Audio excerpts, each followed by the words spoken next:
What's up, and welcome to Chapter 24 of AMSCO U.S. History, The Great Depression and the New Deal from 1929 to 1939. Thanks so much for watching, and make sure to subscribe to this channel if you haven't already, and like, comment, and share these videos with your friends. Thanks! One such thing created during the New Deal era was the Tennessee Valley Authority, or TVA. It was an experiment in regional development and public planning, and it was a government corporation that hired people in one of the nation's poorest regions, the Tennessee Valley in the South. The people who worked in the TVA built dams, operated electric power plants, controlled flooding and erosion, and also helped to manufacture fertilizer, all helping the agriculture in the area. They also sold electricity to residents of the region that really needed it at rates that were really low compared to those that were charged by a private power company earlier. People were experiencing many hardships during this time, and in the summer of 1932, 1,000 unemployed World War I veterans marched to Washington, D.C. to demand immediate payment of the bonuses that were promised to them at a later date in 1945.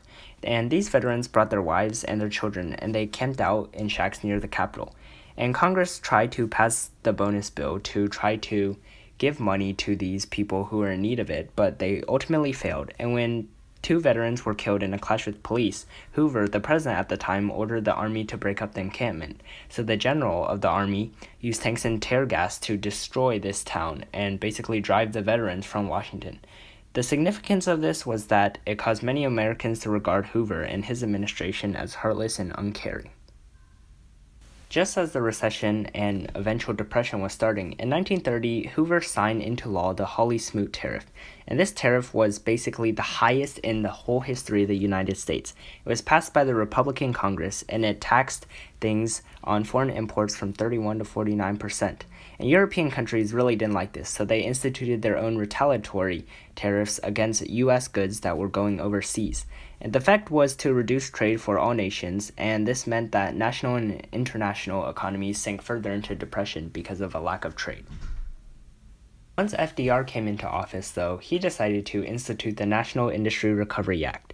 This was passed in 1933, and it was an effort to combine both immediate relief and long-term reform. It tried to guarantee reasonable profits for business and fair wages and hours for labor, so it helped both sides of this industry. Antitrust laws were also temporarily suspended, so the NRA could help each industry set codes for wages, hours of work, production levels, and prices to sort of get the economy back on track. On the other hand, it also gave workers the right to organize and bargain collectively, which were rights that weren't really guaranteed before.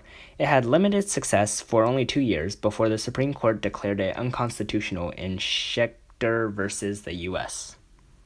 For monetary reforms, the Glass-Steagall Act increased regulation of the banks and limited how banks could invest customers' money. A big cause of the Great Depression was that people would put their money in banks, and these banks would in turn lend this money to other people, and they wouldn't always readily have the cash on hand. So if a person wanted to deduct their money, they weren't always able to do so because the money they had put into the bank had been lended out to someone else. The Federal Deposit Insurance Corporation, or FDIC, guaranteed these individual bank deposits, so banks would make sure to have the cash on hand if people actually wanted to deduct their money. Also, regulations such as the gold standard was restricted to international transactions, so this on and off of gold standards finally started to be limited to international transactions only, and Americans could no longer exchange their dollars for gold as they could decades before with gold bars.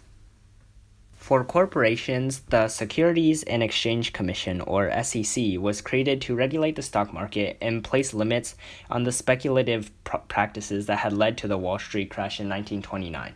This sort of limited how much people could invest with a certain amount of risk. It also required full audits of and financial disclosure by corporations of their business practices to protect the investors, so these investors wouldn't be frauded and subject to insider trading that had happened before this implementation. For farmers, there was the AAA, and this was really similar to the NRA for the industry folks. And the Agricultural Adjustment Administration encouraged farmers to reduce their production, and as a result, prices would increase. And it also offered to pay the government subsidies for every acre they plowed under, so farmers would have less risk when they were farming for their crops. But very soon it met the same fate as the NRA, and it was declared unconstitutional in 1935 as well. Farmers were also affected during this time period by a severe drought in the early 1930s that ruined crops in the Great Plains. The whole region became a dust bowl because poor farming practices had blown away millions of tons of dried topsoil from the previously fertile land, and their farms turned to dust, and many of them were also breathing in this dust. So people from places such as Oklahoma, who were called Okies, had to move to surrounding states. Still others moved to hotbeds such as California to find the farm or factory work that wasn't present out east.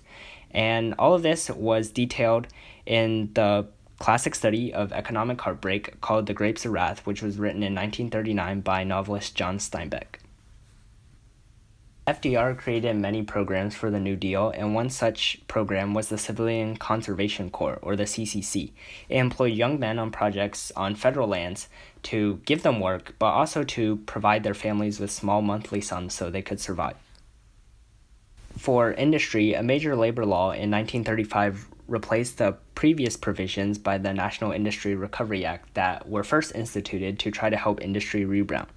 And these guaranteed a worker's right to join a union and the right to really bargain collectively, which wasn't really allowed before in U.S. history. It also helped to outlaw business practices that were seen to be unfair to labor. So anything that really helped business more than labor was really outlawed during this time. Another new agency, the National Labor Relations Board, or NLRB, was also formed to empower and enforce the law to make sure these workers' rights were protected. This regulation was known as the Wagner Act. Also during this time, there was the WPA, or Works Progress Administration, and this was basically the biggest of all the relief agencies of the first New Deal. They spent billions of dollars to try to put people back to work. They constructed mainly public works projects such as bridges, roads, airports, and public buildings, but it also helped to put many artists back to work. So these artists usually did stuff to try to entertain the American people and get them back to the good times of the 1920s. A big contributor to FDR's New Deal policies was his wife, Eleanor Roosevelt, who just happened to be one of his distant cousins as well. She became arguably the most active First Lady in history because she wrote newspaper columns, gave speeches, and traveled the country, which women didn't really do at the time. The two had a really strong mutual respect and worked together to accomplish many things. Her primary role, though, was the president's social conscience because she influenced him to support minorities and the less fortunate, such as the people with disabilities or people who were African American or discriminated at the time. So she really helped to bring a social conscience aspect to FDR during this time. FDR's most notable contribution, however, was probably the Social Security Act. This was the reform that for generations afterward, and even to today, would affect the lives of nearly all Americans. It was passed in 1935, and it created a federal insurance program that was based on the automatic collection of payments from employees through their taxes and through their employers throughout people's working careers. This trust fund would then be used to make monthly payments for retired people over the age of 65. So once you retire, you'll probably be eligible for this as well. People who also received benefits were those who lost their jobs to certain things such as unemployment compensation basically, and also people who were blind or otherwise disabled, and even dependent children and their mothers who needed this money to survive. On in his administration, FDR faced a bunch of obstacles to passing his New Deal plans, especially by the Supreme Court. So he wanted a judicial reorganization bill in 1937. It proposed the president be able to appoint to the Supreme Court an additional justice for each justice who was older than age 70 and a half years, because, of course, many justices were old at this time. This basically would have allowed Roosevelt to add 6 more justices, and notably, these 6 probably would have all been very supportive of his New Deal plan, and critics called it a court-packing bill. Ultimately, it did not succeed. During Roosevelt's first term, the economy showed big signs of rebound because banks were stabilizing, business was going up, and unemployment was decreasing as well, a big turnaround for a country since 1929. In the winter of 1937, however, the economy sort of started to slump, and it started to go backward again. And this was probably due to government policy because the new Social Security tax was putting new burdens on people, and these people were not spending as much. and also expenditures for relief and public works projects were going up as well. So the president hoped to balance the budget and reduce the national debt in addition to all these, creating a perfect condition for a recession to happen again. However, enter Keynesian economics.